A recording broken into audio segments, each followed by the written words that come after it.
awesome. Well, thank you so much for having me on. So my name is Ashley Farron. I am the founder and CEO of In Good Company. And I don't know about you, but I am someone who loves to eat my way through life, and I am not alone. All right, take two. So what I was saying is that, we are living in Generation Foodie, where there's this interest in elevated but convenient food options. And while we know that consumer demand for better for me, better for the world products is at an all-time high, this attention is focused mostly on the food itself, not how it's actually packaged or distributed. Unfortunately, the system for packaging, distributing, and consuming food is wasteful and polluting. 99% of food products come in single-use packaging, less than 3% of which is recycled or composted. Food products travel an estimated 800 to 1,500 miles from the point of manufacturing to a consumer's plate. And 30 to 40% of food is wasted across the US food supply chain and households. And this has serious carbon impacts. Single-use packaging account for between 1.5 to 2.5% of total US greenhouse gas emissions.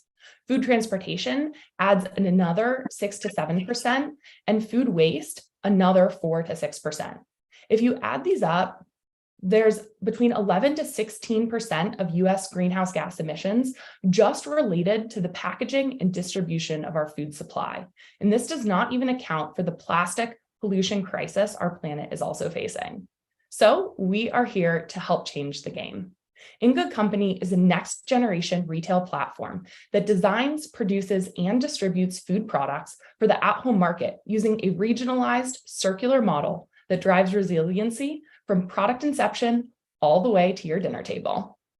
Our solution reimagines the entire supply chain behind the production and distribution of consumer food products. We support the re-regionalization of our food system through a hub and spoke model that reduces the food miles driven. We reduce food waste through a zero waste production and distribution process and a focus on frozen and extended shelf life products. And we're developing an end-to-end circular system with reusable packaging at its core. The In Good Company platform goes way beyond simply making exciting and sustainable food products, though we do that. We are really building the infrastructure needed to support this new category of food products. We provide the actual high volume and localized production for our food products. We are building a circular supply chain and logistics management system. We offer durable packaging technology and expertise, and an end-to-end service model together with our partners. Trying to apply this type of a system to existing product manufacturing would be nearly impossible, as the complexity and switching costs are incredibly high. Right now, our system is built for a linear process, and going to circular is a big change up. So to pave the way, we are building this solution from the ground up.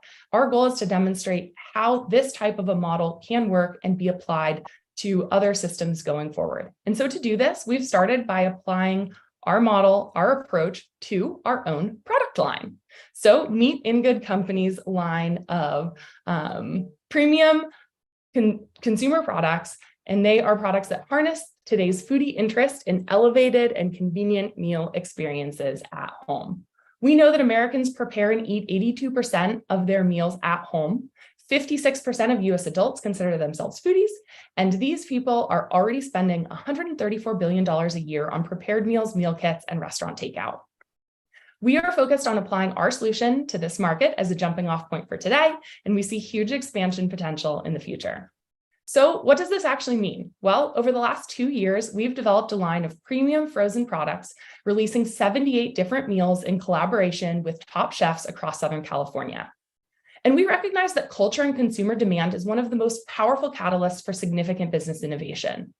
That means we're using a network of the hottest culinary influencers and creators of today to create high-impact, high-velocity products that not only spark excitement from today's trend-setting foodies, but also showcase this new model, getting it onto dinner tables across the region. We're doing it with circularity at our core from day one. Our end-to-end production, packaging, and distribution model, backed by proprietary technology, makes circular operationally feasible and, super important, economically viable in both direct-to-consumer and eventually retail applications as we scale. This technology is especially important because it gives us 100% traceability and financial accountability at every step of the process, both internally and with our customers.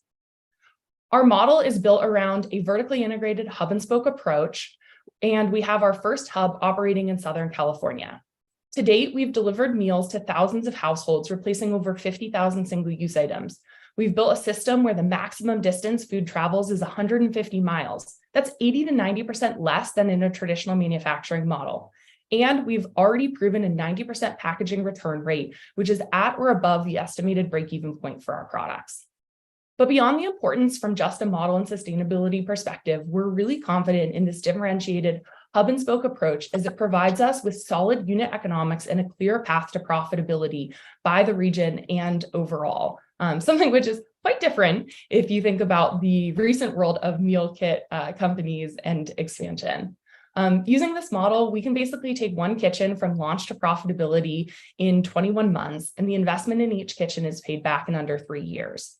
Our unit economics performance is driven by our batch production, purchasing power, scaled commission structure with partners, and an efficient delivery and reverse logistics network. 1 minute Together, warning. this gives us a clear path to producing high quality food products at a 50% or higher gross profit.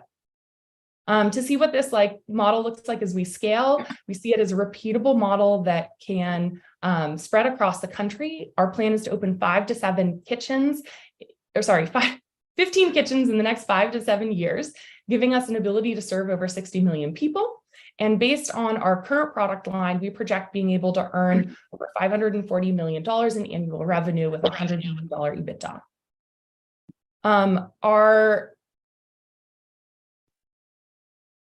The market that we're going after has been largely catalyzed by the pandemic, where we see this explosive interest in online grocery shopping, presenting a big market opportunity. While there are a lot of players trying to get consumers the products they want, no one is doing it in a circular and sustainable way like we are.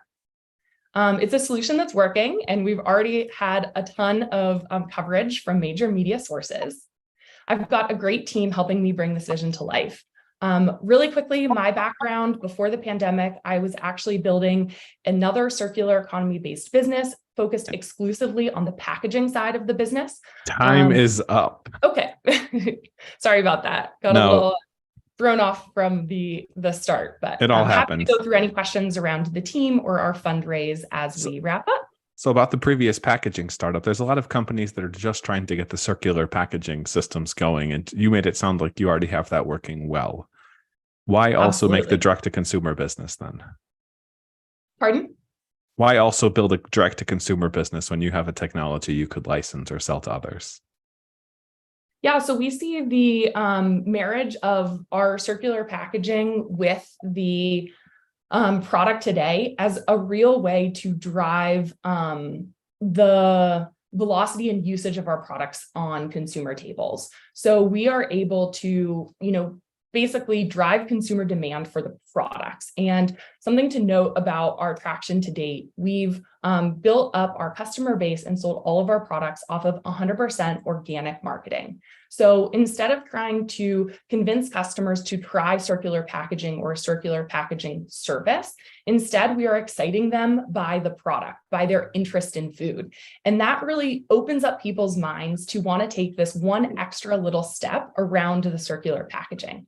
And so by combining the two, we really see a way of kind of expediting the adoption of products distributed in circular packaging, train consumers on how to participate in that system, and be able to grow the actual usage of circular packaging in a meaningful way. You think that? Matt, go ahead. I was just going to ask, could you comment a little bit about the operations? Are they internally managed? Are they outsourced? Both the delivery and recollection of the packaging, as well as kind of the sanitizing and reuse of it?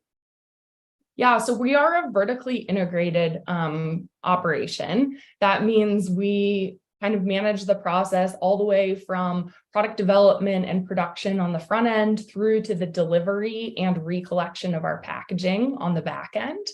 And it is that kind of complete control over the entire system that allows us to build a frictionless experience for customers while maintaining the right control over the operational side, right now, where we are in our first market. As we look at growing across the country, we plan on using the knowledge and expertise and the technology that we're building by kind of owning the process right now and finding the right place to engage additional partners when we look towards that nationwide expansion. So, potentially there might be partners around the delivery side or the reverse logistics side. But first, we really wanted to own the process, to understand the nuance, to be able to build the right technology, and then identify the right partners to help us scale. Makes sense. Yeah. The one thing I'll point out, I think from some of the companies I've seen do something like this, I think if you can get a partnership with somebody like a DoorDash or something like that, this is just an example, but someone that already has a delivery network out there conducting kind of these operations, going door to door, that can help really scale up and kind of make the collection costs more efficient. So one person can kind of go deliver food and pick up the packaging versus kind of having to do both. So that's just some food for thought. Yeah, I mean, so for right now, we've actually, we're incredibly proud of what we've been able to achieve from the delivery side. It's not one of our pain points currently, definitely as we grow. But because we're using frozen and extended shelf life products, we are able to kind of aggregate our delivery routes. We're not doing on-demand delivery. So we organize highly efficient routes that we utilize to both deliver products as well as collect back packaging from other households that are on that same route. Over the last year, we've taken our per cost stop from over $16 down to just $6 to $7 per stop, which accounts, it's about less than $2 per item delivered. And that's already kind of baked into our unit economics. And so it's actually working very well for us so far. That's great. And then I'll just ask you this question on how do you think about competition? There's a lot of people in this space trying to do something similar. So how do you think about kind of competitive advantage and being able to thwart competition? Yeah. So there's, a few aspects. One is definitely our focus on circularity from day one. There are a lot of competitors from, big meal kit companies to other CPG products. And for many of those, especially in the meal kit world, right, consumer frustration around packaging is one of the largest drivers of their churn rate. Something that's very important to be able to acquire customers and sustain, a reasonable economics as you grow is having a lower churn rate. So what we know is that customers love the experience within Good Company, and we have a competitive advantage by being circular from day one, right? All of these big businesses are being forced with consumer demand. Hey, how do you not fill our trash can every time we get this meal? And them trying to change their operations today is very complicated versus us building the system from day one. So our circularity we see as definitely a competitive advantage. The second is really how we're building our early product lines. So we have this deep connection with local culinary creators, top chefs, restaurants, and other influencers, maybe cookbook authors or YouTube stars, who help us co-design our products. They're also our advocates and basically our sales force going out and selling our products. Again, if you look at the competition, one of the biggest challenges is around customer acquisition. I think, Matt, you flagged the highly competitive space of like Facebook marketing. We have a completely unique ability to basically borrow brand equity, leverage today's hottest culinary creators to acquire our customers for us. And then we basically bring customers into this unique and frictionless experience that gets amazing food on their table and makes them feel good about their choice for themselves and the planet. And we really see that as like a win-win-win approach at both customer acquisition and long-term retention, giving us a huge competitive advantage in the space. That's great, Ashley. Best of luck. I just wanted to point out some things that came to mind. And Sounds like you guys are already thinking through all of it. So best of luck. And definitely, if you want me to forward this presentation along to Closed Loop Partners or anyone, please do let me know. Absolutely. Thank you so much. How You're did welcome. the actual climate economics play out for this versus other meal deliveries versus grocery shopping and cooking it myself? Because that was one of the big issues, is the meal delivery companies are incredibly unsustainable both from an economics and from a climate perspective. Yeah, absolutely. So, the difference for the way we affect the equation for, say, grocery versus meal kit companies are two very different answers, right? If we take meal kit companies or other direct to consumer food products, you're really looking at this incredibly wasteful system where you are shipping using a ton of packaging and heavy goods, one product basically, or one box at a time across the country. And so you have a lot of carbon emissions related to the actual packaging, the miles driven, right? And then you're dealing with mostly fresh prepared products where you have this tremendous waste from spoilage, people receiving products, not eating them. So our solution really kind of cuts all of those, makes a big impact in all of those areas. For one, our regionalized system helps cut down those miles driven. Because we're using a localized delivery model, we are not drop shipping our products. We actually send out, couriers with highly efficient routes for the day where, in a matter of a couple of hours, our drivers can make dozens of stops. And we have no additional packaging. We're not putting it in a box with dry ice. And then when consumers get their products, on average, our customers order between 4 to 5 items at a time. That's 10 to 12 meals. That's all coming at once. You're going to have almost zero product spoilage because our products are all extended shelf life or frozen, which means consumers don't have to pull them out until they're ready to eat them. And you are kind of cutting down on any one-off trips that people may otherwise be hauling like an Uber to their door for, to bring one meal at a time versus we're bringing 10 to 12 at once. So in grocery, it's a little bit different, but you can pull some of those, similar threads. I think we're complementary to people's grocery shopping habits. We're not going to replace people going to the grocery store, but I think we kind of give them these additive entree options or other meal products without having a lot of the wastefulness of like meal kit or other direct-to-consumer purchases. What's the biggest pushback you're getting right now from investors? Well, in the venture climate, there's a lot of hesitation around food. Food is arguably a complex space and one that has not proven to easily have high returns. And so, from a venture landscape, a lot of people did make big bets on the Blue Aprons and the, Freshly's of the world. For example, Freshly was purchased for $1.5 billion by Nestle, but it did not last very long. And so, kind of having confidence that our approach does give us a differentiated path to both scalability and financial performance at scale. It is, hey, we're early, and so it's a bet, but that's the biggest challenge that we find in getting conviction from investors. And the business model is to keep everything under your brand versus creating almost a Shopify or a white label product so that the chefs, the influencers, et cetera, could create their own business and you would just be the infrastructure behind that. The vision really is that as we grow, we could become that white label partner.